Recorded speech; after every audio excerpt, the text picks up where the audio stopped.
আচ্ছা, ক্লাসটা শুরু করা যাক। তোমরা সবগুলো ভিডিও পাইছো? জি স্যার। আচ্ছা, এগুলো দেখে নিবা আর কি, কালকে আপলোড দেওয়া হয়েছে। আর আজকে আমরা যেটা নিয়ে কাজ করবো সেটা হচ্ছে আমাদের রিটেনিং ওয়াল। আমাদের লাস্ট টপিক বলতে গেলে আমরা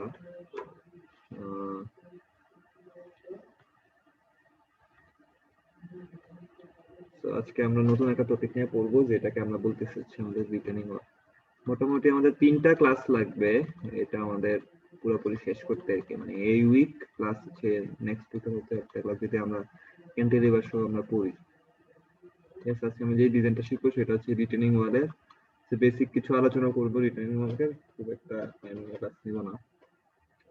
তো তোমরা রিটেনিং ওয়াল বলতে আমরা আসলে কি বুঝি? কেউ কি কখনো রিটেনিং ওয়াল দেখছো? রিটেনিং ওয়াল দেখছো কখনো? জি স্যার, দেখছি। আচ্ছা, রিটেনিং ওয়ালের জি স্যার। কাজটা কি? রিটেনিং ওয়াল মানে আসলে কাজটা কি এটা? স্যার রিটেন্ট করে কোনো কিছু। স্যার মাটিগুলো ধরে রিটেনিং রাখে ওয়াল এটা, বলতে স্যার। যেটা বোঝায়, retaining wall are use to hold back masses of earth or loose material। ঠিক আছে, সেটা আর্থ মেটেরিয়াল হতে পারে, ওয়াটার রিটেনিং মেটেরিয়ালও হতে পারে। রিটেনিং ওয়াল এমন একটা স্ট্রাকচার, ধরো হচ্ছে আমি যদি বলি যে তোমরা তো স্লোপ স্টেবিলিটি পড়তেছো, স্লোপ স্টেবিলিটিটা মনে করো এরকম একটা স্লোপ বানায় দিচ্ছি আমরা। তো এটা তো প্রবলেম না, এটা হচ্ছে ন্যাচারালি হচ্ছে কি এটা স্টেবল আছে, ন্যাচারালি সেটা স্টেবল আছে। বা যদি এটা স্টেবল না থাকে তাহলে এটা কি পরিমাণ ফ্যাক্টর অফ সেফটি আছে সেটা আমরা ডিটারমাইন করতেছি, তাই না? এটা তোমরা জিওটা ক্লাসে তোমরা শিখতেছো আর কি। হ্যালো, কথা শুনতে পারতেছো?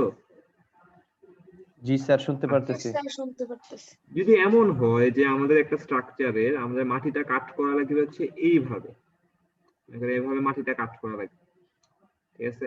একদম ফুললি মনে করো ভার্টিক্যাল আছে বা একটু ইনক্লাইন্ড আছে, এভাবে একটু কিছুটা ইনক্লাইন্ড আছে। দেখা যেতে পারে যে এই মাটিটা তোমাদের মানে হচ্ছে টাইমের সাথে সাথে এটা এখানে স্টেবল না, মানে এটা হচ্ছে আনস্টেবল। ঠিক আছে, যদি এটা আনস্টেবল হয়, যাতে এটা আমার স্টেবিলিটি না থাকতে পারে, মানে মাটি যাতে ভেঙে এই পাশে না আসতে পারে, এই জন্য আমরা যেটা করি একটা ওয়াল ক্রিয়েট করে দিই। এটা আরসিসি হতে পারে, গ্রেভিটি হতে পারে, একটা ওয়াল ক্রিয়েট করে দিই। দেখা যাচ্ছে এখানে আমি লাইন দিয়ে বুঝেছি এখানে সয়েল লেয়ারটা এখানে হাইটে আছে এবং এখানে সয়েল লেয়ারটা নিচে আছে। সেই ওয়ালটার আসলে কাজটা কি? ওয়ালের কাজটা হচ্ছে এই পাশের যে সয়েলটা আছে এই সয়েলটাকে সেটা রিটেন করতে পারতেছে, তাই তো? তো এটাকে আমাদের বলা হচ্ছে রিটেনিং ওয়াল আর কি। এখন আমরা মোটামুটি বুঝে গেছে যে রিটেনিং ওয়াল বলতে কি বোঝায়। হ্যালো, জি স্যার। আচ্ছা ঠিক আছে। এখন হচ্ছে আমরা আজকে ফার্স্ট যে জিনিসটা শিখবো, যে আমরা তো রিটেনিং ওয়ালের ডাইরেক্ট ডিজাইনে যাব না, তার আগে আমরা কিছু টাইপস শিখে নিই। টাইপস অফ রিটেনিং ওয়াল, কয় টাইপের আমাদের রিটেনিং ওয়াল আছে, ঠিক আছে? কয় টাইপের রিটেনিং ওয়াল আছে? তো ফার্স্ট যে রিটেনিং ওয়ালটা, এটাকে আমরা বলতেছি গ্রেভিটি রিটেনিং ওয়াল। গ্রেভিটি রিটেনিং ওয়াল, ঠিক আছে? এটা হচ্ছে ফার্স্ট স্টেপ। গ্রেভিটি রিটেনিং ওয়ালের কাজটা আসলে কি দেখো, হিউজ পরিমাণে একটা মনে করো একটা এখানে এটা পিসিসি বা আরসিসি না, অন্য হচ্ছে অর্ডিনারি কংক্রিট আর কি।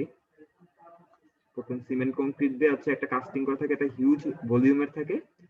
এই পাশে এতটুকু লেয়ার পর্যন্ত আমাদের সয়েল আছে, এটাকে আমরা বলি সয়েল ফিলিং। ফিলিং, আর এখানে সয়েল আছে কিছুটা নিচে বরাবর,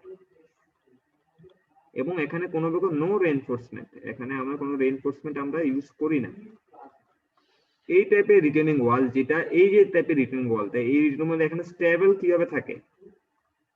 এটা স্টেবলটা থাকে only by its weight, only by its. যেটা বুঝাচ্ছি, তোমাদের ক্লাসে সবচেয়ে একটু স্বাস্থ্য ভালো কার ছেলেদের মধ্যে? Hello sir Sadman. আচ্ছা ঠিক আছে, তো সাদমানের তো ওজন অবশ্যই তোমাদের অন্য কারো থেকে সাদমানের ওজন অবশ্যই ধরো হচ্ছে কে, আমি তো চিনি না, তানিমের থেকে বেশি হবে। তো তানিম সাদমানকে ধাক্কা দিয়ে তুমি সরাইতে পারবে না। তো সাদমান স্টেবিলিটি কিভাবে সে রিটেন করে, তার ডাব্লিউ এর মাধ্যমে। সো গ্রেভিটি রিটেনিং ওয়ালের মেইন যে টাইপটা সেটা হচ্ছে এটার ভলিউমটা হবে হিউজ ভলিউমের হবে, এবং সেটা স্টেবিলিটি ডিটারমাইন করে, সেটা হচ্ছে ডাব্লিউ এর মাধ্যমে। তো এটা হচ্ছে আমাদের গ্রেভিটি রিটেনিং ওয়াল। নরমালি এই গ্রেভিটি রিটেনিং ওয়াল যেটা আছে এটা হচ্ছে তোমাদের লার্জ টাইপের হয়। লার্জ টাইপ বলতে মানে কি বুঝাচ্ছে, সেটার উইডটা অনেক বেশি হয়, এই ডাব্লিউ মানে উইড বলতে এখানে বি দিয়ে বুঝাই, কিন্তু সেটার হাইটটা তোমাদের কম হয়, হাইট ইজ লেস। মানে এই যে হাইটটা আছে ওয়ালের হাইট সেটা আমাদের কম হয়ে থাকে। তো বুঝা গেছে গ্রেভিটি রিটেনিং ওয়াল কি জিনিস? হ্যালো, জি স্যার বুঝে গেছি। জি স্যার। সেকেন্ড যে টাইপটা আছে সেটাকে আমরা বলি হচ্ছে তোমাদের সেমি গ্রেভিটি রিটেনিং ওয়াল।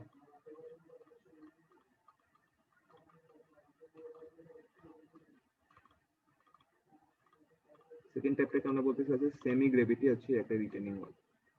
সো সেমি গ্রেভিটি রিটেনিং ওয়ালের ব্যাপারটা আসলে কি, যে এটা ওয়ান কাইন্ড অফ হচ্ছে গ্রেভিটি রিটেনিং ওয়াল। মনে করো এটার যে সাইজটা থাকে এটা আমি এখানে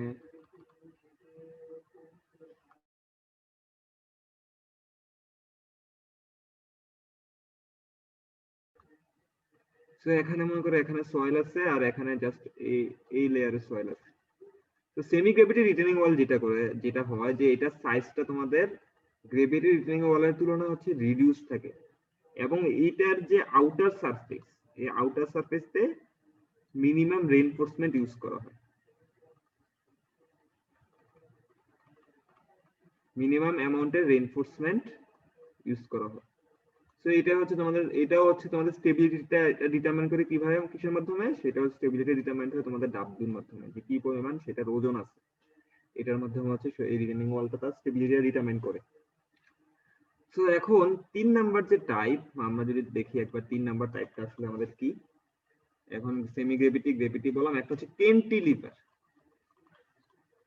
ক্যান্টিলিভার রিটেনিং ওয়াল। সো ক্যান্টিলিভার রিটেনিং ওয়ালের সাইজ আরো ছোট হয়, কিন্তু এটার হাইটটা হয় আমাদের হিউজ পরিমাণের হাইট আমরা দিতে পারি। নরমালি এই হাইটটা তুমি 6 থেকে 8 মিটার পর্যন্ত দিতে পারো, আর বেশি দিতে পারো। এবং ক্যান্টিলিভার রিটেনিং ওয়ালে তোমাদের অবশ্যই হিউজ পরিমাণে রেইনফোর্সমেন্ট দেয়া লাগে। এবং এই পাশে ধরো এখানে সয়েল সারফেস আছে, এখানে সয়েল সারফেস আছে। তো ক্যান্টিলিভার রিটেনিং ওয়ালে আমাদের হিউজ পরিমাণে রেইনফোর্সমেন্টটা কেন দেই? কারণ যেহেতু ক্যান্টিলিভার রিটেনিং ওয়ালে আমাদের এটার এই যে উইডটা আছে, এই উইডটা তোমাদের স্মলার উইড, এই জন্য যখন এখান থেকে যখন প্রেসার আসে, এই পাশে যখন প্রেসার আসে সেটা আস্তে করে এভাবে ডিফ্লেক্ট হতে পারে, বুঝছো? আস্তে করে এখানে ডিফ্লেক্ট হতে পারে, যাতে ডিফ্লেক্ট হতে না পারে এই জন্য এখানে আমাদের হিউজ পরিমাণে রেইনফোর্সমেন্ট দেয়া লাগে, ঠিক আছে? এটাকে আমরা বলতেছি ক্যান্টিলিভার রিটেনিং ওয়াল। এখন আমাদের হচ্ছে ক্যান্টিলিভার রিটেনিং ওয়ালের আরো কিছু টাইপ আছে। হ্যালো, শোনা যাচ্ছে আমার কথা না কেটে যাচ্ছে? না স্যার শোনা যাচ্ছে স্যার। জি স্যার শোনা দেখো যায়। ক্যান্টিলিভার রিটেনিং ওয়ালের কয়েকটা জিনিস আছে, বা যে কোনো রিটেনিং, এই যে রিটেনিং ওয়াল যদি আমাদের সয়েল সারফেসটা এই পাশে থাকে এবং এই পাশে সয়েল সারফেসটা নিচে থাকে, বলো তো প্রেসারটা কোন দিকে যাবে? এই ডান পাশে আসবে নাকি এই বাম পাশে আসবে, বলো তো? মানে এটা ব্যান্ড করার জন্য, মানে সয়েল সারফেস এখানে বেশি আছে, মানে সয়েলের হাইট এখানে এতটুকু পর্যন্ত, পাশে এখানে যাবে, কোন পাশে? বাম পাশে। বাম পাশে যাবে, এটা বুঝতে পারছো, এখানে বাম পাশে যাবে। তো যখন বাম পাশে যাবে এই ক্যান্টিলিভার রিটেনিং ওয়ালের এই যে পোরশনটা থাকে, এই পোরশনটাকে আমরা বলি হচ্ছে টো, এটাকে আমরা বলি টো। এবং এই পাশে যে পোরশনটা থাকে এটাকে আমরা বলি হিল, এই জিনিসটাকে আমরা বলি হিল। আমরা পরবর্তী যখন ম্যাথ করব বা আমরা কিছু ডেরিভেশন দেখবো, আমরা এই টো আর হিল নিয়ে বারবার আমরা আলোচনা করব। সো ক্যান্টিলিভার রিটেনিং ওয়ালকে আবার দুই ভাগে ভাগ করা যায়। সো একটা যদি রিটেনিং ওয়াল এমন হয়, একটা রিটেনিং ওয়াল এমন আছে, এই পাশে সয়েল সারফেসটা এই জায়গায় আছে এবং এই পাশে সয়েল সারফেসটা এখানে আছে। বলো তো এই যে রিটেনিং ওয়ালটা আমি আঁকলাম, এই রিটেনিং ওয়ালের কি টো আছে নাকি হিল আছে? স্যার অনলি হিল আছে। তাহলে এই টাইপের ক্যান্টিলিভার রিটেনিংকে বলা হয় ক্যান্টিলিভার রিটেনিং ওয়াল উইদাউট টো। এখন Toe. আমি আর একটা আঁকি, এখানে সয়েল সারফেস এখানে আছে। এখন বলো এই টাইপের এই রিটেনিং ওয়ালটা 2 নাম্বারটাতে কি টো আছে নাকি হিল আছে? স্যার টো আছে। হ্যাঁ, স্যার টো আছে। এটাতে টো আছে? জি স্যার। তোমরা বুঝতে পারো না টো কি নেই, কি জিনিস স্যার heel কি? টো নাই তো, এটাতে হিল আছে। আমি আরেকবার এখানে সুন্দর দেখো কি রিটেনিং ওয়ালটা এখানে এরকম আছে, সয়েল সারফেসটা এখানে হাই পরিমাণে আছে, এখানে নিচে আছে, ঠিক আছে? ওই সাইডে হিল না স্যার? হ্যাঁ, তো এখানে টো কোনটা হবে, হিল কোনটা হবে? এই পোরশনটাকে আমরা বলতেছি টো, আর এই পোরশনটাকে আমরা বলতেছি হচ্ছে হিল। কথা বুঝতে পারছো? সয়েল সারফেস কোথায় বেশি আছে? হিলে। হিলে বেশি থাকে, ঠিক আছে? টো বলতে কি বোঝা হলো? পায়ের টো কোনটাকে বলে? সামনের অংশটা। হ্যাঁ, গোড়ালি তালু। সামনেরটা। আর হিল কোনটাকে বলে? তারপরে তালু পিছনের পাটটা। গোড়ালিটাকে আমাদের হিল বলে। সো এটাই দেখো, যদি আমি এখান দিয়ে তোমাকে যখন পিছন দিয়ে ধাক্কা দিব আমি, তুমি ব্যালেন্স কোথায় রাখো? টোতে করে না আমাদের বুড়ো আঙ্গুলে ধরে আমরা ব্যালেন্সটা রাখি না? জি স্যার। হ্যাঁ, যদি পিছন তোমরা একটু আগে বললো ধাক্কা পড়বে এই পাশ থেকে, তাহলে হিল কোনটা হবে? অবশ্যই হিল হবে, এই পোরশনটাকে আমরা হিল বলবো এবং এই পোরশনটাকে টো বলবো। এখন বুঝতে পারছো টো কোনটা হিল কোনটা? এখন বুঝছো নি? জি স্যার। এখন আমি আরেকটা জি আঁকি। স্যার। এখন মাটি আছে এই পাশে, আমি এই পোরশনটাকে বললাম এ, এই পোরশনটাকে বললাম হচ্ছে বি। এখন বলো ধাক্কাটা কোন দিকে পড়বে, ডান পাশে না বাম পাশে? স্যার ডান পাশে। এখন দেখা বলো এখানে এ হিল নাকি বি হিল? A hill. এই যে এখন এখন কি ক্লিয়ার হয়েছে? জি স্যার। জি স্যার। এখন আমি বলছি ক্যান্টিলিভার রিটেনিং ওয়াল। ক্যান্টিলিভার রিটেনিং ওয়ালের যদি এমন হয় একটা রিটেনিং ওয়াল, তোমাদের যে আমাদের ইয়ে আছে কি বলে এটাকে, ক্যান্টনমেন্টের এখানে যে বড় একটা বিল্ডিং হইতেছে, এটা কি বাজার? ক্যান্টনমেন্ট বাজারে ওইটার একটা রিটেনিং ওয়ালের ডিজাইন, রিটেনিং ওয়ালের যে ডিজাইন সেটা তোমাদের হচ্ছে আমরা করি নাই ডিজাইনটা, মানে ডিজাইন চেক দেওয়ার জন্য আমাদের বায়োস্টের ডিপার্টমেন্টে পাঠানো হয়েছিল কনসালটেন্সির জন্য। এই রিটেনিং ওয়ালটা ছিল এই টাইপের। এখন এটা দেখা বলো তো এটাতে টো আছে নাকি হিল আছে? সাহিল। এটাতে হিল আছে, তাহলে এই রিটেনিং ওয়ালটাকে আমরা বলবো হচ্ছে উইদাউট টো ক্যান্টিলিভার, কিন্তু উইদাউট টো।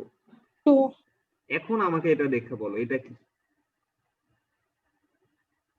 স্যার এখন নিশ্চয় উইদাউট হিল রাখবেন। তুমি বলে দিলে কেমনে হবে? তুমি পারো দেখে বলবা না, যাদের কনফিউশন আছে ওরা অ্যানসার দেবে। এটা কি, এটা কি, এটাতে টো আছে নাকি হিল আছে? টো আছে। হ্যাঁ, এই প্রশ্নটা টো যেটা বলছে ধাক্কা পড়তেছে, তো এটাকে কি বলবো? উইদাউট কি বলবো? হিল। Without heel. তো মোটামুটি বোঝা গেছে টো কোনটা, হিল কোনটা এবং কোনটাকে উইদাউট টো উইদাউট হিল বলবো। জি sir.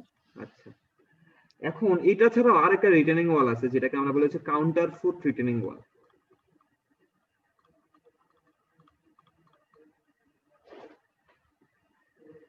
Counter fort retaining wall, ঠিক আছে?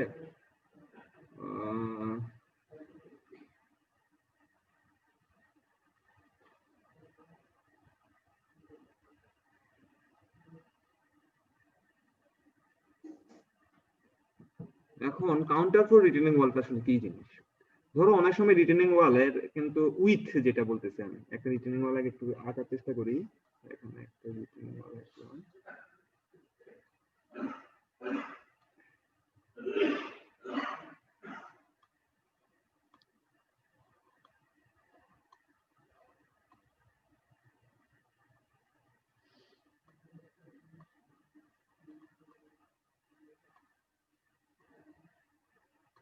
দেখে বুঝতে পারছো রিটেনিং ওয়ালটা যে 3D হইছে না আরেকবার আঁকবো? জি স্যার। বোঝা যায়। আচ্ছা, বুঝা গেলে ঠিক আছে। দেখো এই রিটেনিং ওয়ালটার এই পাশে যে লেন্থ আছে এটা হিউজ না, লেন্থ অনেক লার্জ না, কথা বুঝতে পারছো? এই পাশে লেন্থটা লার্জ না? জি স্যার। এখন কি 3D টা বুঝতে পারছো কিনা আমি এটা বুঝাচ্ছি আর কি, মানে 3D আঁকাটা বুঝতে পারছো? পেন দিয়ে 3D আঁকা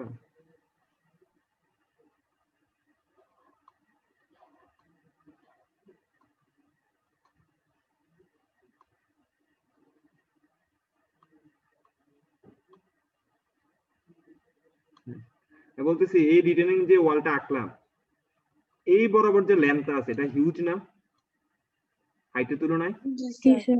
হ্যাঁ, এখন দেখো যদি আমি যদি এটাকে এই পাশে ধাক্কা দেই, এই পাশে দিয়ে ধাক্কা দিই, এটা ধাক্কাটা হয় নাই, মনে করে এই পাশে ধাক্কা দেই আর কি, তাহলে কি হবে? এটা ব্যান্ড করে যাবে না? এটা এভাবে ব্যান্ড করে যাবে না?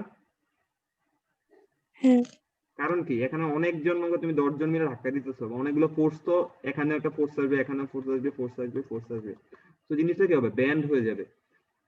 তো যখন আমার এটা জিনিসটা ব্যান্ড হয়ে যাবে, এখন যত পরিমাণ রেইনফোর্সমেন্টই দাও, রেইনফোর্সমেন্ট দিয়ে সেটা ব্যান্ডটাকে তুমি রেজিস্ট করার জন্য ইকোনমিক্যাল না।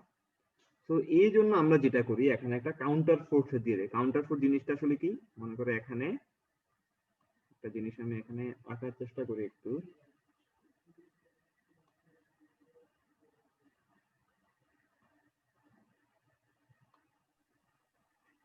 বুঝতে পারছি স্যার। তো বুঝতে পারছো কি জিনিসটা কি? জি স্যার। তো না এখানে স্যার। জিনিসটা হচ্ছে কি, মানে এখানে একটা ট্রায়াঙ্গেলের মতো করে এটা কংক্রিট দিয়ে হচ্ছে এই জিনিসটাকে স্যার এটা কিছু দিয়ে সাপোর্ট দিয়ে রাখছে। সাপোর্ট দিয়ে রাখছে। আমি আরেকবার এটাকে আঁকি, মানে জিনিসটা 3D কল্পনা করতে হবে তোমাকে, নাহলে তুমি এটা বুঝবা না। ব্যাপারটা তো বুঝতে পারতেছো যে এটা একটা এল শেপের, তাই না? স্যার এটা কি স্টিল দিয়ে দেয় সাপোর্টটা? না স্টিল না, একদম কংক্রিট দিয়ে দেয়। এটা এল শেপের না? এটা তো এল শেপের। এখন আমি এটা এখানে দিলাম, একটা ট্রায়াঙ্গেলের মতো করে আঁকছি, এটাকে আবার নিচে দিলাম, এটাকে এখানে আনলাম, এটা ট্রায়াঙ্গেলের মতো করে রাখছি। এখন দেখো, এখন এটা বুঝতে পারতেছো এটা জিনিসটাকে একটা ট্রায়াঙ্গেলের মতো না? মানে কি এই জিনিসটাকে এখানে এটার সাথে যোগ দেওয়ার উদ্দেশ্যটা কি আসলে? যাতে এখানে ফোর্স আসলে সেটা কি না হতে পারে, সেটা ব্যান্ড না করতে পারে। আমার কথা বুঝতে পারছো? হ্যালো? অনেকটা রিক্সার ফুটের মতো। আমি আসলে তোমার এটা রিক্সা ফুটের সাথে আমি জিনিসটা ইয়ে করতে পারি না, স্যার যেটা বুঝতে পারছি স্যার, বুঝতে মানে পারছি। জিনিসটা কি স্যার এখানে রিক্সার ফুটের সাইডে স্যার এরকম অ্যাঙ্গেলের মতো থাকে যেটা দিয়ে স্যার মানে একটা কিছু মানে একটা ব্যালেন্স করে। মানে এটা হচ্ছে কি, মানে কিছু ডিস্টেন্স দূরে এখানে আমরা এবং কংক্রিট দিয়ে চিকন করে একটা ঢালাই দিয়ে দিছি আর কি, এরকম করে। এটা তো বুঝতে পারছো? এই জায়গাটা ফাঁকা, এই জায়গাটা ফাঁকা, এই জায়গাটা ফাঁকা, কিন্তু এখানে আবার ফাঁকা না। আমাদের কাউন্টার ফর রিটেনিং ওয়াল দেখে তো ছবি আমি নেটে পাই কিনা একটু হোল্ড করো।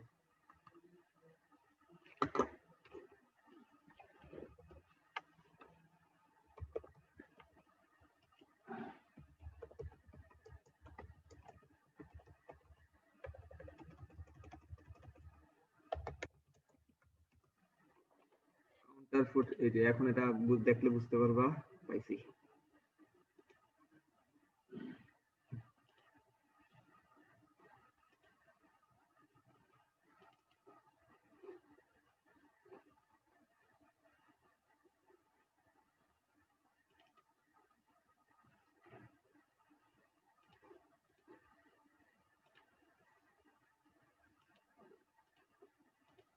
আচ্ছা এটা দেখা যাচ্ছে? হ্যালো? জি স্যার দেখা যাচ্ছে। এখন বুঝতে পারছো কাউন্টার ফর রিটেনিং ওয়াল কি জিনিস? মানে এই দুইটা কাউন্টার ফোর্স দেওয়ার কারণটা কি? যাতে হচ্ছে সেটা ব্যান্ডটা আমার না করতে পারে। এখানে টো স্ল্যাব কোনটা, হিল স্ল্যাব কোনটা, কোনটাকে স্টিম বলে সেটাও বুঝিয়ে দেওয়া গেছে। তো যখন এটা বুঝতে পারছো? জি স্যার। আচ্ছা, এখন আমি তোমাদের এখন যখন কাউন্টার ফোর্স রিটেনিং ওয়াল যদি এখান থেকে ফোর্স আসে, কাউন্টার ফোর্সটাতে টেনশন আসবে না কম্প্রেশন আসবে সেটা বলো তো? কাউন্টার ফোর্সটাকে টেনশন আসবে না কম্প্রেশন আসবে? যদি কাউন্টার ফোর্সের এই পাশে মাটি থাকে টেনশন আসবে। এটাতে টেনশন আসবে। তো সেটা কি করবে? যে আগের যে টেনশনটা আসবে সেটাকে সে রিডিউস করবে। এখানে তোমাদের এটাতে যেটা হয়, তোমাদের বেন্ডিং মোমেন্ট এবং শেয়ারটা তোমাদের কম আসে, মানে টোটাল এই যে এইটাতে বেন্ডিং মোমেন্ট এবং শেয়ারটা আমাদের কি আসে, সেটা রিডিউসড করে দেয়। সেটা এটাকে বলা হয় কাউন্টার ফোর্স রিটেনিং ওয়াল। আশা করি তোমরা এইটুকু বুঝতে পারছো। এখন আরেকটা রিটেনিং ওয়াল আছে কাউন্টার ফোর্স ছাড়া, এটাকে আমরা বলি বাট্রেস রিটেনিং ওয়াল। এটা আমাদের কাউন্টার ফুটের জাস্ট অপোজিট। এটা হচ্ছে কাউন্টার ফুট রিটেনিং ওয়ালের জাস্ট অপোজিট, আর কিছুই না।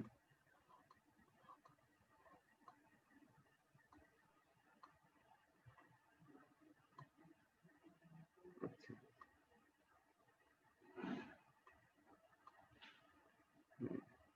ঠিক আছে। এখন দেখো কাউন্টার ফুট রিটেনিং ওয়ালে যদি আমি জাস্ট এটা ক্রস সেকশনটা আঁকি, এখানে আমরা কোন দিকে মাটি দিছিলাম কাউন্টার ফুটের ক্ষেত্রে? এই পাশে মাটি দিছিলাম। কাউন্টার ফুটটা কোন দিকে ছিল? এই পাশে না? কথা বুঝতে পারছো? দেখো এখানে একটা কাউন্টার ফুট দেয়া আছে এবং সয়েলটা কোন দিকে আছে? ডান দিকে আছে। প্রেসারটা কোন দিকে পড়বে? বাম পাশে। তখন এই কাউন্টার ফুটটা টেনশন দিবে না? বলো। জি স্যার। বাট্রেস রিটেনিং ওয়ালে যেটা হয়, এটা হচ্ছে opposite of counter force retaining wall. তার মানে যেটা বোঝাচ্ছে, সয়েলটা এই পাশে আছে আমার, কিন্তু এখানে কাউন্টার ফোর্সের মতো এরকম স্ট্রাকচারটা আমি অপোজিট দিকে দিব। তখন যদি ফোর্সটা এই পাশে আসে, এটা কি কম্প্রেশন থাকবে নাকি টেনশনে থাকবে? Compression sir. এটা থাকবে কম্প্রেশনে। সো এগুলো হচ্ছে আমাদের টাইপস অফ রিটেনিং ওয়াল আর কি। স্যার ভালো কোনটা স্যার? এটা কোনো ভালোর কিছু না, ডিজাইনের জন্য যেটা আমাকে যখন দেয়া লাগবে তখন সেটা দেয়া লাগবে। স্যার কনক্রিট কি স্যার টেনশনের ক্ষেত্রে ফাইটে যেতে পারে না স্যার? না, টেনশনে ওটাতে অবশ্যই রিইনফোর্সমেন্ট দেয়া লাগবে। যেহেতু ক্যান্টিলিভার বলছে, ওটাতে কংক্রিটের সাথে রিইনফোর্সমেন্ট থাকবেই। কিন্তু স্যার আমার মতে বাইরে দিলে তো স্যার মানে কোনো ধরনের ক্ষতি হইতেছে না স্যার। কি দিলে বা রিইনফোর্সমেন্ট বাড়ায় দিলে ভালো নয়, কমায় দিলে ভালো? মানে স্যার বাইরে যে স্যার অ্যাঙ্গেলটা দিলেন ওটা বাইরের দিকে স্যার, মানে হ্যাঁ। মাটির অপোজিট সাইডে আর কি স্যার। হ্যাঁ, দিলে কি স্যার ভালো আমার মতে স্যার। এটা কি স্যার আমি ঠিক নাকি স্যার এটা জিজ্ঞেস করছি? না, যেটাতে বললাম তো অবশ্যই এটাতে ক্রাইটেরিয়া আছে যে হয়তো ভিতর দিকে দেয়া যাবে না, কোন ধরনের ড্রেনেজ সিস্টেম থাকে। আমাদের এই ক্যান্টিলিভারে ড্রেনেজ সিস্টেমও থাকে, কিন্তু এখানে পানি থাকে তো সয়েলে অবশ্যই, তো এখান দিয়ে ড্রেনেজ সিস্টেম যায়। দেখা যাচ্ছে কাউন্টার ফর রিটেনিং ওয়ালে এই পাশে দিলে আমাদের ড্রেনেজ সিস্টেমে প্রবলেম হইতেছে, তখন আমাদের অপোজিট দিকে দেয়া লাগবে। এটা অবশ্যই তোমাদের ডিজাইন ইঞ্জিনিয়ার যেটা ভালো মনে করে সে ওইভাবে দিবে, এবং এটাতে তোমাদের স্ট্রাকচারে যদি কোনো ক্ষতি না হয় তাহলে সেটাতে কোনো প্রবলেম নাই। এখন আমাদের রিটেনিং ওয়ালের এতটুকু আমরা বুঝলাম যে আমাদের রিটেনিং ওয়ালের টাইপ কি জিনিস, কেমনে কি জিনিস। এখন আমাদের তোমরা জিওটাকে আর্থ প্রেসার পড়ছো না? আর্থ প্রেসার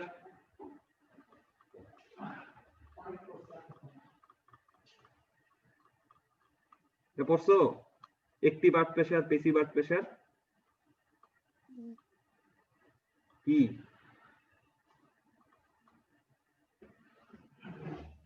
আর্থ প্রেসার আমাদের তিন টাইপের আছে। একটা হচ্ছে আর্থ প্রেসার এট রেস্ট, আর একটা হচ্ছে তোমাদের অ্যাক্টিভ আর্থ প্রেসার, আর একটাকে আমরা বলতেছি প্যাসিভ আর্থ প্রেসার। এই তিনটাকে পড়ো নাই? হ্যালো, না স্যার। না স্যার। তোমরা র্যাঙ্কিন স্যার কুলম্বের ইয়া পড়ো নাই না? র্যাঙ্কিন আর কুলম্ব। না আচ্ছা, স্যার, মনে পড়তেছে না ঠিক। এই সেমিস্টার, আচ্ছা এই সেমিস্টার বা আগের সেমিস্টারে পড়ার কথা, আমার খেয়াল নাই। মানে 3 জিওটেক 1 বা যেটাই হোক, সেটা সব জায়গায় সিলেবাসে থাকে না। আর্থ প্রেসারের রেস্ট একটা হচ্ছে অ্যাক্টিভ প্রেসার, একটা হচ্ছে প্যাসিভ আর্থ প্রেসার। জিনিসটা আসলে কি, আমরা এই জিনিসটা একটু বুঝি যে জিনিসটা আসলে কি। আমি যে একটু আগে বললাম যে আর্থ প্রেসার বাম দিকে যাবে, এটা অলওয়েজ ট্রু না। দেখো ধরো এখানে একটা স্ট্রাকচার আছে, এখানে একটা সয়েল আছে, এই বরাবর সয়েল আছে, সয়েল মাস আছে। এই সয়েল মাসটা যে একটা প্রেসার দিবে, যদি ডান বামে না দেয় জাস্ট নিচের দিকে প্রেসার দেয়, এটাকে আমরা বলি আর্থ প্রেসার এট রেস্ট। তুমি আমরা মাটি রেখে দিছো, আর্থ প্রেসারটা যেরকম প্রেসার দিচ্ছে এটাকে আমরা বলতেছি আর্থ প্রেসার এট রেস্ট। আর একটিভ প্রেসার বলতে আমরা কি বুঝাই? মনে করো এখানে একটা ক্যান্টিলিভার আছে, এখানে একটা ক্যান্টিলিভার স্ট্রাকচার আছে, এখানে এখানে সয়েল আছে। তো সয়েলটা যদি আমাদের এই স্ট্রাকচারের উপর প্রেসার দেয়, মানে সয়েলটা কিসের উপর প্রেসার দিবে? সয়েল কিসের উপর প্রেসার দিবে? স্ট্রাকচারের উপর। তখন এটাকে আমরা বলি হচ্ছে অ্যাক্টিভ আর্থ প্রেসার। মানে সয়েলটা স্ট্রাকচারটাকে সেটা দূরে সরানোর চেষ্টা করতেছে কিন্তু পারতেছে না, এটাকে আমরা বলতেছি অ্যাক্টিভ আর্থ প্রেসার। এখন আরেকটা আছে যেটাকে আমরা বলতেছি হচ্ছে তোমাদের প্যাসিভ আর্থ প্রেসার। মনে করো সয়েলটা এখানে আছে কিন্তু স্ট্রাকচারটা সয়েলের দিয়ে কোনো কারণে হচ্ছে এইদিকে প্রেসারটা আসতেছে, তখন এটাকে আমরা বলতেছি হচ্ছে প্যাসিভ আর্থ। স্ট্রাকচার সয়েলকে প্রেসার দিচ্ছে। না, মানে সয়েলটা, হ্যাঁ স্ট্রাকচারটা কোনো কারণে হইতেছে যে এই পাশে সয়েলটার উপর প্রেসারাইজ হইতেছে, কোনো কারণে হইতে পারে যে স্ট্রাকচারটা সয়েলের দিকে প্রেসার আসতেছে, তখন এটাকে আমরা বলি প্যাসিভ আর্থ প্রেসার। ঠিক আছে, এটাকে তিনটাকে তিন জিনিস আমরা বলতে পারি। অবশ্যই এটার ক্ষেত্রে অন্য কারণ হতে পারে, হয়তো পারে এখানে পানি ওয়াটার আসছে, এই কারণে প্রেসারটা এই পাশে আসতেছে। এখন মোটামুটি এটা জাস্ট জেনে রাখো যে জিনিসটা কি, এটা জিওটেকে আসলে হয়তো তোমাদেরকে আরো বিস্তারিত বলা হতো আর কি, এটা কিভাবে আসে, অ্যাক্টিভ আর্থ প্রেসার কি, প্যাসিভ আর্থ প্রেসার কি। এখন যখন আমি আর্থ প্রেসার নিয়ে বলতেছি, দেখো তো একটা জিনিস, নরমালি যেটা হয় আমরা যখন স্যান্ডের কোন একটা পিট বানাই, এখানে আমরা স্যান্ড রেখে দিলাম, এখানে পুরোটা সবগুলো স্যান্ড আছে, স্যান্ড কি কোহেসিভ নাকি কোহেশনলেস বলো তো? কিছু বলো না? Hello, cohesionless sir. Cohesionless. So এটা যেই অ্যাঙ্গেলে থাকে একটা স্যান্ড রেখে দিলে সেটাকে আমরা বলি হচ্ছে অ্যাঙ্গেল অফ রিপোজ। মানে কোন একটা ম্যাটেরিয়ালস কে, মনে করো আমরা মাঝে মাঝে পড়তাম না ইন্টারে ফিজিক্সে, ম্যাথ করছি না আমরা, যে এখানে একটা বক্স রেখে দিছো, এটা নিচের দিকে আসতেছে না, কিন্তু ইনক্লিনেশনটা আরো বাড়ায় দিছো, এখানে বক্সটা রেখে দিছো, বক্সটা নিচের দিকে আসা শুরু করছে, মানে যেই অ্যাঙ্গেলে থাকলে সেই বক্সটা মুভ করতেছে না, সেটাকে আমরা বলতেছি অ্যাঙ্গেল অফ রিপোজ। এখন নরমালি স্যান্ডে যদি তুমি ওয়াটার দাও, সেটা হচ্ছে অনেকটা লিকুইডের মতো কাজ করে। কিসের মতো? লিকুইডের মতো কাজ করে। ক্লে সয়েল তো সবাই চিনো, ক্লে সয়েল চিনো না? কাদামাটি না, কালো টাইপের মাটিটা, ক্লে। জি স্যার। মনে করো একটা ক্লে সয়েল আছে, তুমি ক্লে সয়েলে এভাবে কেটে দিছো, এখানে মাটি ছিল, মাটিটা তুমি এখান থেকে তুলে ফেলছো, দেখবা যে এটাকে ফেল করবে। আমার কথা শুনতেছো? আমি কি বলতেছি তুমি বুঝতেছো? আমি আর্থ প্রেসার নিয়ে বলতেছিলাম আর কি। হ্যালো, কারো কোশ্চেন জি থাকলে স্যার। আমি যেটা বলতেছি যে কাদামাটির ক্ষেত্রে যদি তুমি একটা গর্ত করো, দেখা যাচ্ছে কাদামাটিটা যেইভাবে তুমি গর্ত করছো সেইভাবে মোটামুটি স্টেবল থাকে আর কি, সামহাট স্টেবল হিসেবে থাকে। কিন্তু যদি একটা স্যান্ডি সয়েল এভাবে গর্ত করো, সেটা স্টেবল থাকবে না। না। আমি একটু বলছি স্যান্ডি পানির সাথে লিকুইডের মতো আচরণ করে, কিন্তু এই ক্লে সয়েলটাও কিন্তু আনস্টেবল হইতে পারে। কখন হতে পারে? যদি এখানে ওয়াটার আসে, দেখা যায় ক্লে সয়েলটাও আনস্টেবল আমাদের হয়ে যায়। সো আমি একটা জিনিস বলো তাহলে, এই যে এই জিনিসটা থেকে বুঝলা যে, মনে করো এখানে একটা রিটেনিং ওয়াল আমি বানাইলাম, রিটেনিং ওয়াল বানানোর সময় এখানে মাটিটাতে কোনো প্রকার ওয়াটার ছিল না, পরবর্তীতে যদি নো ওয়াটার, অনেক টাইম পরে যদি এখানে ওয়াটার আসে, সেটাকে ভালো নাকি খারাপ বলো তো? এখানে পরবর্তীতে ওয়াটার আসলে সেটা ভালো নাকি খারাপ?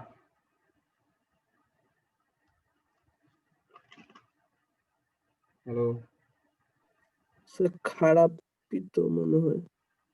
খারাপই তো মনে হয় মানে কি ডাইরেক্ট বলবা যে স্যার খারাপ, নাহলে বলবো ডাইরেক্ট স্যার ভালো? খারাপ খারাপ। বলো। স্যার খারাপ, কিন্তু কেন এটা জানি না। হ্যাঁ অবশ্যই খারাপ, কারণ পানি আসলে জিনিসটা আরো বেশি পরিমাণে প্রেসার দিবে। সয়েল তো যেটা বলতেছো তুমি বুঝতেছো, পানি আসলে এটা আনস্টেবল, যখন আনস্টেবল হবে সেটা অবশ্যই কি করবে, এই পাশে এটা প্রেসার দিবে না, আরো বেশি প্রেসার দিবে, হাইড্রোস্ট্যাটিক প্রেসার। নরমালি যেটা হয়, তোমাদের একটু ড্যাম নিয়ে আমি বলি, যখন আমাদের ড্যাম থাকে, ড্যামের এক পাশে কি থাকে? পানি থাকে না? জি স্যার। তোমরা তো সিপেজ পড়ছো না, সিপেজ পাইপিং, একটা জিনিস শুনো, যখন ড্যামের এই পাশে পানি থাকে, ড্যামের কাজটা কি দেখবা, ড্যামের একটা জিনিস আছে আমরা বলি আপলিফট, রিটেনিং ওয়াল আবার ব্যাক করতেছে আপলিফট। দেখবা ড্যামের এই পাশ থেকে পানির কাজটা কি, পানির কাজ হচ্ছে পানি যেমনি হোক, এই পাশে ওয়াটার আছে, এই পাশে ওয়াটার কম আছে, পানির কাজ হচ্ছে পানির যে দিক দিয়ে টাইম জায়গা পাবে সেই দিক দিয়ে পানিটা এখানে আসার চেষ্টা করবে, এবং সেটা আসেও, একটু একটু করে পানি চুয়ে চুয়ে দিকে আসবে। তো যেটা হয় যে তোমাদের এখান দিয়ে পানিটা এসে এটাকে একটা উপর দিয়ে একটা লিফট দিয়ে দেয়। এখন বলো, একটা যদি রিটেনিং ওয়াল থাকে, রিটেনিং ওয়ালে যদি তুমি এই পাশে মাটি থাকে, ড্রাই সয়েল থাকে, এবং পরবর্তীতে যদি এখানে পানি আসে, তাহলে এটা স্টেবিলিটিটা আগের মতো থাকবে? না স্যার। এটা স্টেবিলিটি তোমাদের রিডিউসড হবে। এখন এখন আমি তোমাদেরকে কি পড়াবো, আগে আগে তোমাদের আর্থ প্রেসারটা নিয়ে একটা, আচ্ছা এখানে হচ্ছে তোমাদের টাইপস অফ লোড। এর কি টাইপস অফ লোড থাকতে পারে? আমি যখন একটা রিটেনিং ওয়াল বলতেছি, রিটেনিং ওয়াল আমি কি বলতেছি বলতো? এটা স্টেবিলিটি কিসের উপর ডিপেন্ড করবে? রিটেনিং ওয়ালের কিসের উপর? এটা স্টেবিলিটি কিসের উপর ডিপেন্ড করে? ডাব্লিউ এর উপর না? হ্যালো, জি স্যার। আচ্ছা ধরো এই রিটেনিং ওয়ালের এই পাশে একটা সয়েল আছে, এই পাশে সয়েল আছে, আর এই পাশে এখানে অল্প একটু সয়েল আছে। সো এখন দেখো এখানে টাইপস অফ লোড কি বলতেছে, একটা হচ্ছে যখন হচ্ছে আমাদের রাইট সাইডে সয়েলটা একদম কি থাকবে, এটা সারফেসটা থাকবে আমাদের কি, এটা স্মুথ, সারফেসটা স্মুথ থাকবে, তখন যে একটিভ প্রেসারটা আসবে, একটিভ প্রেসারটা একদম হরাইজন্টাল একটা একটিভ প্রেসার থাকবে, এটাকে আমরা বলতেছি পিএ। তার মানে কি, সয়েলটা কিসের উপর সাপোর্ট দিচ্ছে, এখানে এই পাশে ধাক্কা দেওয়ার চেষ্টা করতেছে, সাথে সাথে দেখো এখানেও মাটি আছে না? হ্যালো হ্যালো, জি স্যার। এই মাটিটা অপোজিট দিকে ধাক্কা দেবে, এটাকে আমরা বলছি পেসিভ, তো পেসিভ প্রেসার পিপি। মাটিটা দিবে কোন দিকে? এই পাশে একটা পেসিভ প্রেসার দিবে। সো বলতেছি কি, একটিভ প্রেসার এই পাশে ধাক্কা দিবে, পেসিভ প্রেসার এই পাশে থাকবে। এবং টাইপস অফ লোড কি যদি হয়, যদি আমাদের সারফেসটা কি হয়, একদম সারফেসটা একদম আমাদের স্মুথ হয়, সেই ক্ষেত্রে আমাদের যে টাইপের হবে। সিমিলারলি যদি মনে করো এখানে আবার আঁকলাম, এই সয়েল সারফেসটা যদি ভাবে ইনক্লাইনেশনে থাকে, ইনক্লাইনেশনটা ধরলাম যে আমাদের এটা ল্যামডা পরিমাণ ইনক্লাইনেশন থাকে, এখানেও মাটি আছে, এখানেও মাটি আছে, মাটিটা হচ্ছে এখানে, বুঝছো, এখানে সারফেসটা এভাবে ইনক্লাইন হিসেবে আছে, সেই ক্ষেত্রে কি হবে? সেই ক্ষেত্রে এখানে যে পি ফোর্সটা আসবে, এই পি ফোর্সটা এইভাবে আসবে, এখানে একটা ডেল পরিমাণে আসবে, এবং এখানে একটা একদম হরাইজন্টালে আসবে, এটা হচ্ছে পিপি পরিমাণ একটা ফোর্স আসবে। তো বুঝতে পারতেছো যে এখানে যে পেসিভ প্রেসারটা ছিল, এটা আগে এখানে এখানে যেহেতু অ্যাঙ্গেল হচ্ছে আমাদের 0 ডিগ্রি, ডেলের পরিমাণ একদম হরাইজন্টালে আসতেছে, এটা হরাইজন্টালে নাই। তো এখানে পিটা হচ্ছে হরাইজন্টালে নাই, এটা অ্যাঙ্গেলের পরিমাণে আসে। এখন এমন হতে পারে সারচার্জ লোড বলতে একটা ব্যাপার আছে, সারচার্জ লোড। সারচার্জ লোডটা কি? ধরো এখানে একটা রিটেনিং ওয়াল আছে, এখানে আমাদের মাটি আছে, এখানে তুমি আরো পরিমাণে লোড দিয়ে দিছো, এখানে পরবর্তীতে লোড দিছো, সাথে সাথে না কিন্তু, এটা মাটি ছাড়া অন্য পরিমাণ ডাব্লিউ পরিমাণ লোড দিছো, তো ডাব্লিউ লোডটা কি আসবে, নিচে দিয়ে কাজ করবে না? তখন এই ক্ষেত্রে কি হবে? এই ক্ষেত্রে যেটা আসবে, পিটা আমাদের এই বরাবরই আসবে, কিন্তু পি এর রেঞ্জটা আমাদের এই পি এ থেকে অনেক পরিমাণে বেশি আসবে, এবং এখানে যেটা আছে এটা আমাদের কম আসবে। আচ্ছা, এটুকু কি তোমরা বুঝতে পারতেছো কি বলতেছি? পেসিভ প্রেসার, আর্থ প্রেসার। হ্যালো হ্যালো, জি স্যার। আচ্ছা একটু বলা হইলে আমি পরের স্লাইডে যাই, এখানে একটা জিনিস নিয়ে আলোচনা করি।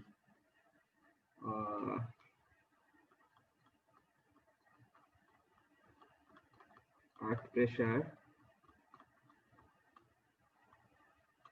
প্রথম যেটা বলতেছিলাম, হরাইজন্টাল সারফেসে কি হবে?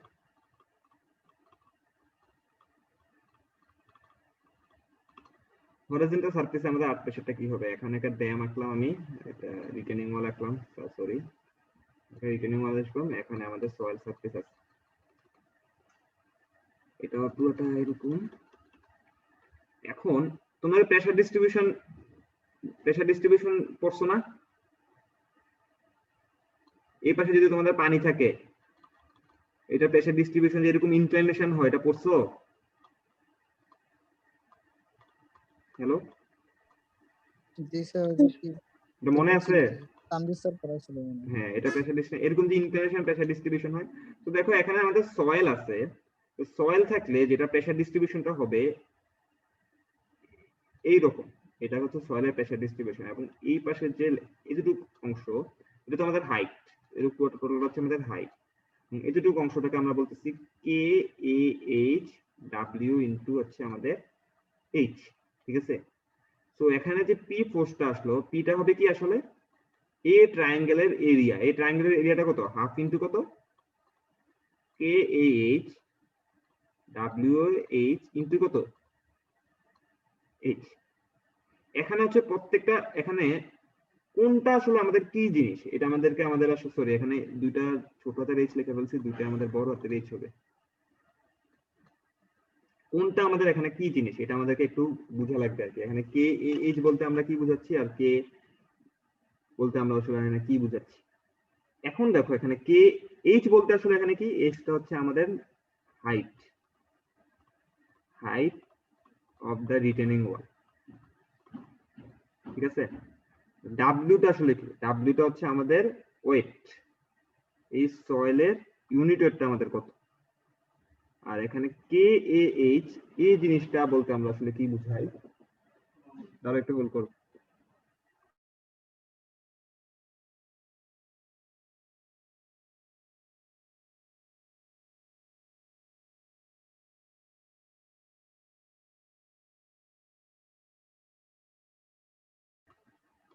আচ্ছা, কে এইচ বলতে যেটা বোঝাচ্ছে coefficient, coefficient of active earth pressure, এটাকে বলে কে এইচ, এটা হচ্ছে coefficient of active earth pressure. এটুকু বুঝতে পারছো?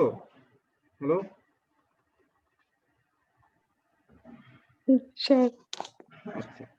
সিমিলারলি দেখো আমি এটা বলছিলাম কি পিএ, এটা হচ্ছে অ্যাক্টিভ প্রেসার। সিমিলারলি এই পাশে কতটুকু আছে, এই পাশে যদি এতটুকু পর্যন্ত, এখানে যদি হাইট হয় h1, সয়েলের হাইট h1 হয়, এই পাশে একটা কি আসবে, একটা প্যাসিভ প্রেসার আসবে না ওই পাশে। এই প্যাসিভ প্রেসারটা যেটাকে আমি বলতেছি পি প্যাসিভ পিপি, সেটা ফর্মুলা হচ্ছে half into K A V, A P বলি যাও, এপি, হ্যাঁ A P into W H square. দেখো দুইটা ফর্মুলা সিমিলার, কিন্তু একটাতে হচ্ছে এপি, একটাতে হচ্ছে এ এইচ। এখন এ এইচ আর এপি এর ফর্মুলাটা কি, যদি তোমরা র্যাঙ্কিনস যে ফর্মুলা দিয়ে গেছে এসিড প্রেসারটা, এটা ডিপেন্ড করে হচ্ছে তোমাদের অ্যাঙ্গেল অফ ফ্রিকশনের উপর। এ এইচ এর ফর্মুলা হচ্ছে 1 minus sine phi 1 plus sine phi. কার হচ্ছে ক্যালকুলেটর আছে? আছে স্যার। ক্যালকুলেটরে সাইন ফাই এর ভ্যালু 30 ডিগ্রি বসালে দেখো তো কত অ্যান্সার আসে।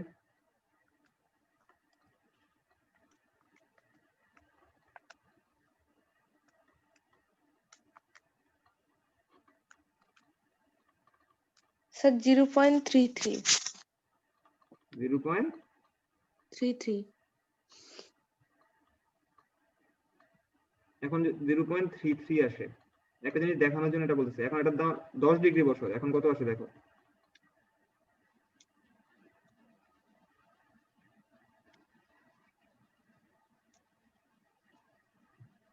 .70 0.70। এখন দেখে বলো তো এই ভ্যালুটা আমি বলতেছি কিসের উপর ডিপেন্ড করে, অ্যাঙ্গেল অফ ইন্টারনাল ফ্রিকশনের উপর। So angle of internal friction যদি বেশি বড় হয়, সেই ক্ষেত্রে ভ্যালুটা কত আসতেছে, ছোট আসতেছে না? জি স্যার। আর ছোট হলে ভ্যালুটা কি আসতেছে, বড় আসতেছে। এখন এখান থেকে এই জাস্ট একটা বেসিক একটা জিনিস দেখো, পি এ ইকুয়াল ফর্মুলা হচ্ছে half into K A H W H square. এখন আমাদের যদি সয়েলের অ্যাঙ্গেল অফ ফ্রিকশন ছোট হয়, সেই ক্ষেত্রে আমার একটি প্রেসারটা কি আসবে, বেশি আসবে না এই ভ্যালুটা? যদি ফাই এর ভ্যালু কি হয় আমার ছোট হয়, ছোট এটা বুঝতে, তাহলে বড় আসবে। হ্যাঁ, তার মানে কি এখন আমাদের তোমাদের হচ্ছে এই যে ফাই এর ভ্যালু, এটা তো বুঝতে পারছো। আর দেখো কেপিএইচ এর ক্ষেত্রে ফর্মুলাটা সেম, কিন্তু এখানে প্লাস এখানে মাইনাস। আমি এটা এই জন্য বলতে যাচ্ছি যে আমরা যখন সয়েল হচ্ছে, যতই আমরা হোমোজিনিয়াস বলি, সয়েল একটা হোমোজিনিয়াস ম্যাটেরিয়ালস না, সয়েল হচ্ছে একটা হেটারোজেনিয়াস টাইপের ম্যাটেরিয়াল। সো এখানে যে অ্যাঙ্গেল অফ ফ্রিকশনটা এখানে ফাই আসলে কত, এটা হচ্ছে কখনো হচ্ছে আমাদের ডিটারমাইন করা পসিবল হয় না আর কি, ডিটারমাইন করা পসিবল না। আমাদের নিলসনের বইয়ের এই যে টেবিল 17.1 ওইখানে মনে করো স্যান্ড হইলে লেখা আছে ফাই এর ভ্যালু হবে তোমাদের হচ্ছে 33 থেকে 40। সিমিলারলি বলা আছে শুধুমাত্র যদি তোমাদের হচ্ছে মানে ক্লে হয়, ক্লে হইলে বলে দিয়েছে ফাই এর ভ্যালু হবে কত 20 থেকে 25 ডিগ্রি। এরকম আমাদের বলা আছে যে কোনটা ক্ষেত্রে কত হবে, এবং সাথে সাথে আমাদের ডাব্লিউর ভ্যালু, ইউনিট ওয়েটের ভ্যালু গুলো আমাদের এখানে বলা আছে। তো আমাকে বলো, যেহেতু আমাদের স্যান্ডটা এখানে যদি আমি বলে দিই যে এখানে স্যান্ড দিয়ে ফিল করছি, আমরা ফাই এর ভ্যালু কত নিতে হবে এখানে? 33 থেকে 40। এখন কোনটা নিলে ভালো হবে, 40 নিলে ভালো হবে নাকি 33 নিলে ভালো হবে? 33। কেন 33 নিব আমরা? কারণ আমরা অবশ্যই ক্রিটিক্যাল কন্ডিশনটা নিয়ে ডিজাইন করব। কি নিয়ে ডিজাইন করব? আমার কথা বুঝতে পারছো নি? হ্যালো, আমাকে বলো PA ইকুয়াল যে হাফ KAH WH স্কয়ার, এখানে 33 নিলে মানটা বড় আসবে নাকি 40 নিলে মানটা বড় আসবে? 33 নিলে বড় আসবে। হ্যাঁ, তাহলে আমরা যখন ডিজাইন করব আমরা 33টা নিব নাকি 40টা নিব? 33। কেন 33টা নিব? কারণ 33 নিলে আমাদের ফোর্সের ভ্যালুটা বেশি আসবে, সাথে সাথে আমাদের কি আসবে সেটা, তার মানে হচ্ছে আমাদের ফোর্স বেশি আসতেছে, তার মানে সেটা স্টেবিলিটি চেক করলে আমাকে বেশি পরিমাণে আমাদের কি হইতে পারে, এটা যে আমাদের ফ্যাক্টরসিটিতে আমরা বেশি হিসেবে আমরা ডিজাইন করতেছি। তো কেন ফাই এর ভ্যালু চেঞ্জ হয় সেটা বুঝতে পারছো? ফাই এর ভ্যালু কোনটা নিতে হবে? হ্যালো, জি স্যার। আচ্ছা আজকে ক্লাসে কি বুঝছো তোমরা? বলে কঠিন? জি স্যার, এটা বুঝতে পারছি জি যে স্যার, আজকের একটু কঠিন টপিকটা আছে স্যার। কঠিন স্যার, সহজ না তো। জিওটেকের তোমরা জিওটেকে তোমাদের যে জিওটেকের যে বই, ওইখানে 14 নম্বর চ্যাপ্টার বা এরকম এর আগে একটা চ্যাপ্টার দেখবে লেখা আছে আর্থ প্রেসার, ওই চ্যাপ্টারটা পড়বা। পড়লে এই যে আমি ফর্মুলা লিখতেছি, এগুলো র্যাঙ্কিন কুলম্বের ফর্মুলা আরো অনেক আছে, এগুলো দেখলে তারপর হচ্ছে এগুলা বুঝতে সুবিধা হবে। স্যার বলো স্যার আমার একটা কোশ্চেন ছিল স্যার। বলো স্যার আমরা স্যার স্ল্যাবের যখন ভিডিওটা দিছিলেন তখন স্যার আপনারা বলছিলেন স্যার আমাদের আরসিসি স্যার টপিক শেষ। হ্যাঁ আমি পড়াইতেছি, আর যতদিন থাকবে আরো টপিক পড়াবো, সমস্যা তো নাই। সেটা এটা কি ল্যাবের অংশ? না, এটা তোমাদের সিলেবাসের অংশ, রিটেনিং ওয়াল। কেন তোমরা পড়তে সমস্যা আছে না কঠিন? কিছু বলবা ফাহিম? না স্যার। সমস্যা নাই স্যার। তাহলে পড়তে থাকো, হয়তো কম বুঝবা কিন্তু পড়ো। জি স্যার। আচ্ছা, না তোমাদের সিলেবাসে নাই হচ্ছে যে জিনিসটা, পাইল ক্যাপটা সিলেবাসে নাই, রিটেনিং ওয়ালটা সিলেবাসে নাই। না, সিলেবাসে রিটেনিং ওয়াল আছে আর শেয়ার ওয়ালটা নাই। রিটেনিং ওয়াল আছে সিলেবাসে, গ্রেভিটিটা আছে। দেখি যেটা বলতেছিলাম আর কি এখন। আচ্ছা আমি বইয়ে যাই। আচ্ছা, আমরা যদি রিটেনিং ওয়াল যেটা আঁকতেছি, রিটেনিং ওয়ালে আমাদের ফেইল হয় কয় টাইপের জিনিস আসতে পারে, একটু ভালো মতো একটু শুনো। বলো তো এখানে হিল কোনটা আর টো কোনটা, দেখা বলো তো, এটা হিল নাকি beta heel? Sir B heel. Beta হচ্ছে হিল, আর এটা কি? টু। টো। ভালো মতো একটা জিনিস একটু এবার নিজের সাথে চিন্তা করো। মাঝে মাঝে যদি মনে করছো মাটির দাঁড়ায় আছো, জুতা পরে তোমাকে ধাক্কা দিছে, তুমি স্লাইড করে সামনের দিকে চলে যাও না মাঝে মাঝে? জি স্যার। হ্যাঁ, সো আমাদের রিটেনিং ওয়ালে ফেইল একটা হতে পারে স্লাইডিং ফেলিয়ার। কি হতে পারে? যে তোমার ধাক্কা দিছে, তুমি এত জোরে শক্ত করে দাঁড়ায় আছো যে তুমি আসলে পড়ে যেতেছো না, তুমি স্লাইড করে স্লিপ কেটে সামনের দিকে চলে গেছো। তো রিটেনিং ওয়ালে কি ফেল হতে পারে আমাদের? Sliding failure. এটা তো বুঝতে পারছো? এটা বুঝতে পারছো কিনা? জি স্যার। আচ্ছা, সেকেন্ড আরেকটা ফেলিয়ার হতে পারে, যেটা মনে করো তুমি দাঁড়ায় আছো, তোমাকে হঠাৎ করে এত জোরে ধাক্কা দিছে যে তুমি উল্টে পড়ে গেছো। তার মানে হচ্ছে কি, যদি তুমি উল্টাবা কিসের উপর? তোমার টো এর উপর ভর করে উল্টে যাবে না? তার মানে কি, রিটেনিং ওয়ালটা এভাবে উল্টে যেতে পারে, তাই তো? যে এত জোরে ধাক্কা পড়ছে যে রিটেনিং ওয়ালটা এভাবে উল্টে গেছে, তখন এই ফেলিয়ারটাকে আমরা কি বলবো? ওভারটার্নিং না, তুমি ওভারটার্ন করে সামনে দিয়ে পড়ে গেছো, এটা বুঝতে পারছো? মানে কল্পনা করতে পারছো কিনা? হ্যালো, ক্লাসে কি মনোযোগ নাই? স্যার আছে স্যার। মানে কোনটা স্লাইডিং মানে স্লাইডিং ফেনোমেননটাতে হইতে পারে এটা তো বুঝতে পারছো? জি স্যার।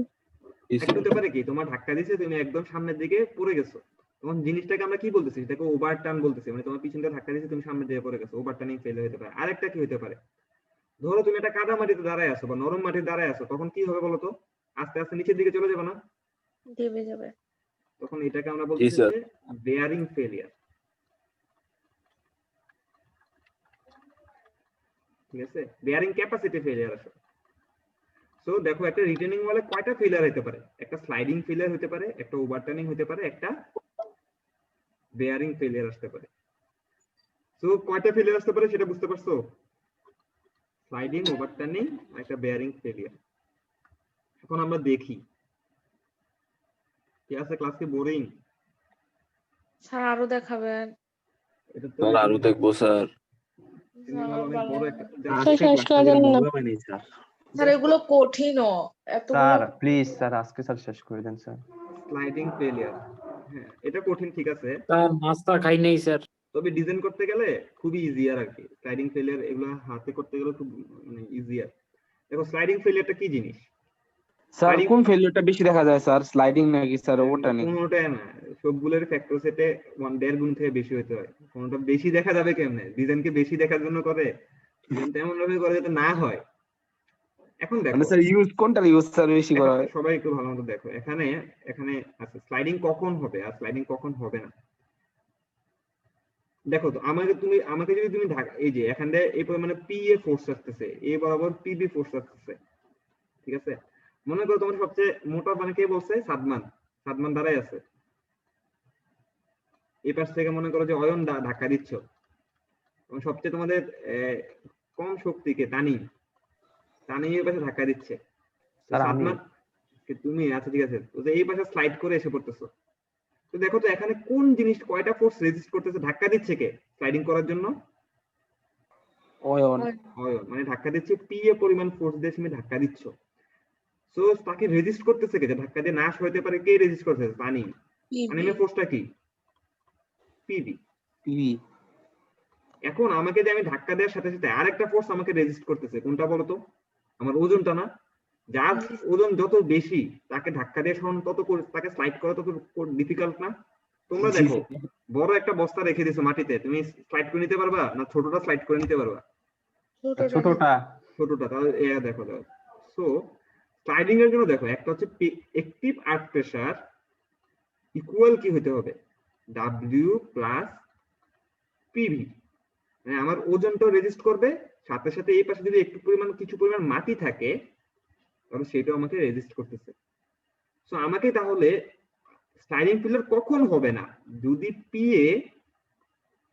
পিএ তো হবে, এক সেকেন্ড নিজেও খেয়ে হারিয়ে ফেলছি। আচ্ছা, স্লাইডিং ফিল্ডার কখন হবে না? যদি এমন হয় যে আমাদের PA factor safety against sliding FS equal হচ্ছে আরবি, তো এটা হচ্ছে ডাব্লিউ ইনটু মিউ। মিউটা কি আমি একটু পরে আসতেছি, plus P V by P A. So এইটা যদি ফ্যাক্টর সেফটি অবশ্যই গ্রেটার দেন 1.5 হইতে হবে, তখন হচ্ছে আমার কি হবে না, সেটা স্লাইডিং ফেলিয়ারটা আমার হবে না। এটা হচ্ছে ফ্যাক্টর সেফটি এগেইনস্ট স্লাইডিং। সেটা তো বুঝতে পারতেছো যে এই দুইটা যদি সমান হয় এটাকে স্লাইড হবে। এটা অনেকটা ইকুইলিব্রিয়াম কন্ডিশনে থাকবে, তাই না? যেমন W plus PB equal PA হয়। এটা বুঝতে পারছো কিনা? Hello yes sir. আচ্ছা, তো এখানে ইউটা আসলে কি? এটা হচ্ছে আমাদের ফ্রিকশন কোএফিশিয়েন্ট। এটাকে আমরা বলি ফ্রিকশন কোএফিশিয়েন্ট, যেটা বোঝাচ্ছে যে আমার ওজনের পুরোটাই হচ্ছে আমাকে একদম রেজিস্ট করবে না, ওজনের সামহাট মানে কিছু পার্সেন্টেজ রেজিস্ট করবে। Normally your percentage 0.5। এই ডাব্লিউটা আবার ডিপেন্ড করে, যে ডাব্লিউটা ডিপেন্ড করে কিসের উপর? যে আমার যে এখানে রিটেনিং ওয়ালটা আছে, রিটেনিং ওয়ালের নিচে আমাদের সয়েল আছে নাকি আমাদের ক্লে আছে নাকি আমাদের গ্রেভেল আছে, সেটার উপর দিয়ে আমাদের এই ইউর ভ্যালুটা ডিপেন্ড করে আর কি। এটাকে আমি কিভাবে বুঝছি? কেন আমি ডাব্লিউটাকে ইউ দিয়ে গুণ করছি?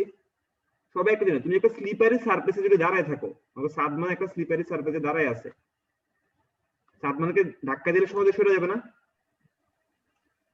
হ্যালো, জি স্যার বুঝি নাই।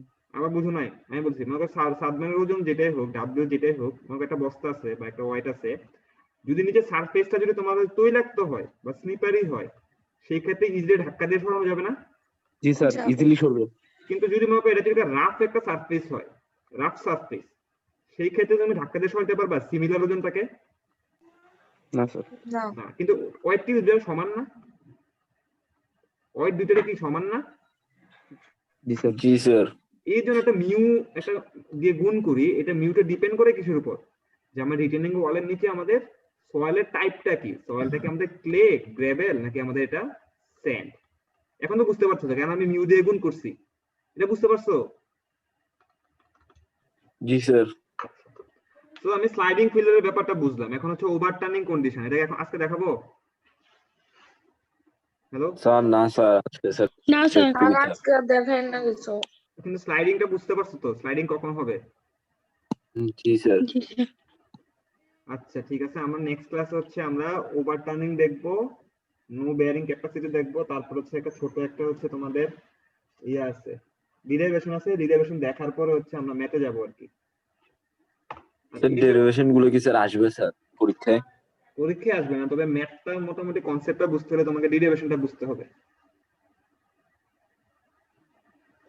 এটা নিলসনের বইয়ের 17 নম্বর চ্যাপ্টার, আর না হয় তোমাদের হচ্ছে নাদিম হোসেনের বইটা পড়তে পারো, নাদিম হোসেনের বই একটু ইজি ভাবে লেখা, অনেক ম্যাথ আর কি, আর নিলসনের বইটা পড়লে একটু কঠিন ভাবে পড়তে হবে। আচ্ছা ঠিক আছে, আসে নাই কে? স্যার মোটামুটি সবাই আসছে, একজন নাই খালি। একজন নাই? 1 2 3 4 5 6 7 8 9 10 11 কে নাই? ইয়া নাই, সজীব নাই না? সজীব আসছে তো, নহি নাহিদুল, অয়নও আসছে, নাই কে?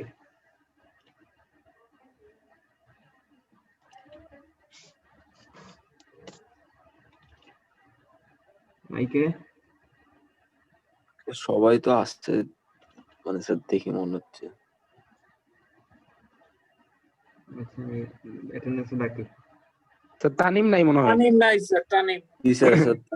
স্যার তানিম তো স্যার ঢুকছিল দেখছি। স্যার তানিম ঢুকছিল, একবার কথা বলছিল, শুনছেন? আমি শুনি নাই, জানি অ্যাবসেন্ট।